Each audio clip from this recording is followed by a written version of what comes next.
Hi there. Welcome to Gnostic vlog number 5, Confessio 5. Um, I've got 3 more important presentations to upload in the near future. I did think this was sort of the end of my regular broadcasting, as it were, but I got a few more bits and pieces to say.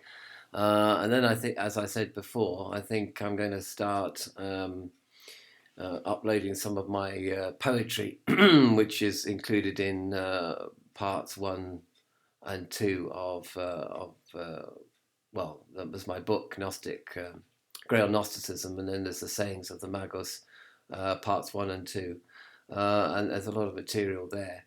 But I have to say, of course, the objective of this channel is to think out loud, really. I mean, it is a vlog. So everything is unscripted and everything is off the cuff, really.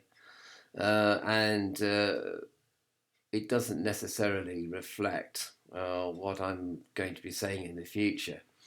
And in fact, I'm actually going to be editing my manuscripts quite strenuously. I had thought about bringing out a book on lulu.com and I didn't, and I thought this was an example of my ongoing apathy and depression. But in actual fact, it was a very good reason, because I think a lot of my material could confuse readers and really goes against the main objective, which is to create my own interpretation of Gnosticism as I understand it.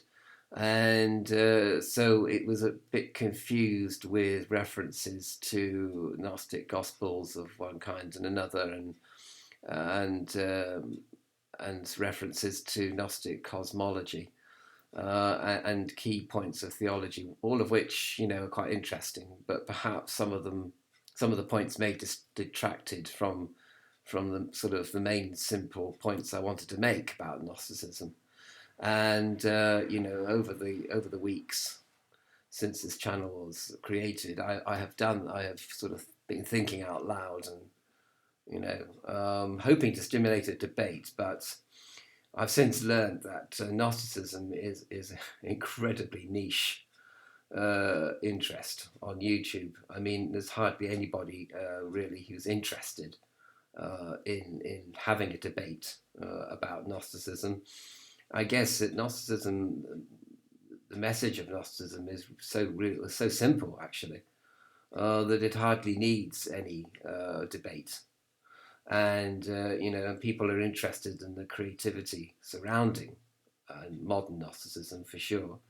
And there isn't that much of a dogma, and so there isn't much of a fight over the dogma, or over people's opinions that are expressed.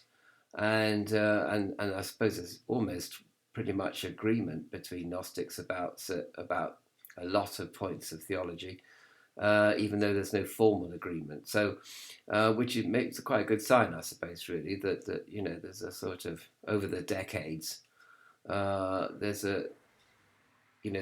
kind of different emphases on different parts of Gnostic theology.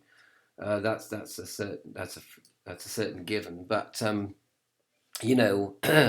as regards sort of debate between various sections or factions, there really doesn't seem to be much debate. It's not like in neo-paganism, although that debate is largely decreased over the decades since the 1980s. But in Satanism, for example, there's absolutely massive debate and disagreement on just about everything, which is, I suppose, is par for the course, since Satan is about discord rather than concord. So, and adversarial spirit. So that runs wild within that rather beleaguered community on YouTube and online generally now. So Gnosticism. There's a broad agreement, but there's also a lot of tolerance of other people's opinions as well, and people pick and choose what they want to take from a YouTube channel proposing to be about Gnosticism, which is good as well. And of course, Stefan Hoyer, I mean, he battles on against old age and increasing infirmity, as he puts it himself. And I hope he's all as well. I haven't heard from him for a few days, and I hope he's all right because he's in his upper 80s, So, but his contribution to Gnosticism is, of course, unparalleled. Although a lot of people might not find it very politically correct what he says now, but he's got a great sense of humour. Well, I like his sense of humour anyway, and so I hope he can. We want Stefan Hoyle to go on forever, but of course he isn't going to go on forever. I realise that, but even all his material now is fantastic, really. But of course, his language is possibly difficult for a lot of people to understand. It's very intellectual, and and as I said, he's not very PC in what he says often. So I guess people don't really like that either. But he's as I say, his contribution is fantastic. But I mean, Talk Gnosis obviously is a fantastic channel as well, and their contribution to Gnosticism is pretty much unparalleled as well. So I've got a lot of competition in quotation marks out there, and even then, there's a lot of people. There's not much support for Gnosticism really. I guess it really is a secret knowledge, and perhaps almost given to an elite who can appreciate the rather simple message of Gnosticism, but perhaps find its ramifications or implications particularly rather disturbing to a degree, and that is something that you have to understand and appreciate and bear almost really, because being in the world but not of this world is a difficult thing to achieve on the practical level, on the emotional level, for that matter. But always I have. So there's a lot of editing to do. I need to go through my own work and have an ecumenical council on my own work, really, with just me attending, or perhaps one other person attending, and really sort of try and edit out all the stuff which perhaps is not helpful and is confusing to readers, and try and really simplify the message, but not dumb it down, but just simplify it so that it's more powerful. And there's things there that can be read and reread, and you get different things out of them. But at the same time, you understand the kernel of Gnostic truth, and you understand its basics, and appreciate those basics. And if it strikes a chord with you, then obviously you're going to run with those basics. All your life, run with them and run as far as you can go with the Gnostic truth. Given, of course, that a lot of Gnosticism is bound, is orally transmitted and is secret in that sense, and is also incredibly personal. So nobody can really run the show for you. You're running your own show, as it were, and of course its implications for the Grail legend and the Grail mythology are most profound as well for some people. And I've discussed all this at length over the weeks on this channel, and I'm pretty, I'm happy with what I've done, but at the same time, I'm also self-critical, and there's some things which I want to change fundamentally. Not on this channel exactly, because this is just a vlog and a thinking out loud place, if you like, a laboratory for Gnostic thought. But certainly, if I'm going to publish a book and put my name to it, it's got to be good, and it's got to be very clear, and it's got to be something which people will perhaps later on in the years use as a textbook, and have as a sort of an authoritative source. In contradiction, there's got to be an authoritative source on one hand, and yet a lot of creative individual interpretation on the other. And I think that's true of all religions, really, if you think about it.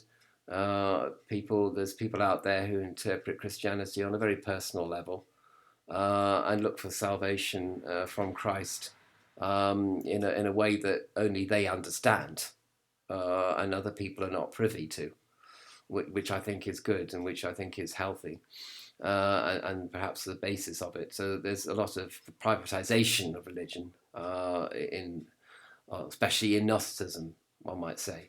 Thank you very much for supporting the channel. There's a very small group of you who are continuing to support it, and I'm grateful for that. And I hope that my sort of ramblings, some of my ramblings, are useful to you. But if I'm going to publish a book, then it's got to be good, and it's got to be clear, and it's got to be what I'm happy to put my name to. So, and I don't. I mean, loads of it's free at the moment. The material is free, but obviously, if I'm going to make a book, then I have to charge for it, obviously, because it's lulu.com, and then I have to distribute it and all that. But and obviously the Golden Rosy Cross that I'm hoping to be a member of, and they, their ideas have been very useful as well, and I'm happy to be associated with them, and by and large, their materials are excellent, and their presentation is very, very good, and they've done a huge job in furthering Gnosticism in the world,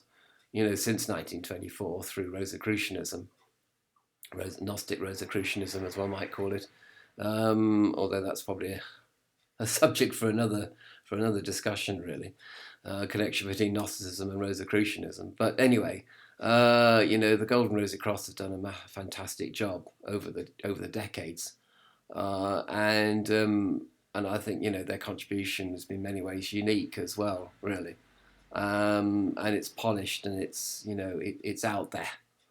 It's out there for people to find and people to run with, which is great, I'm feeling a bit more positive, I suppose, with this vlog, and even though I suppose the amount of material on this channel perhaps will not be so much as it has been,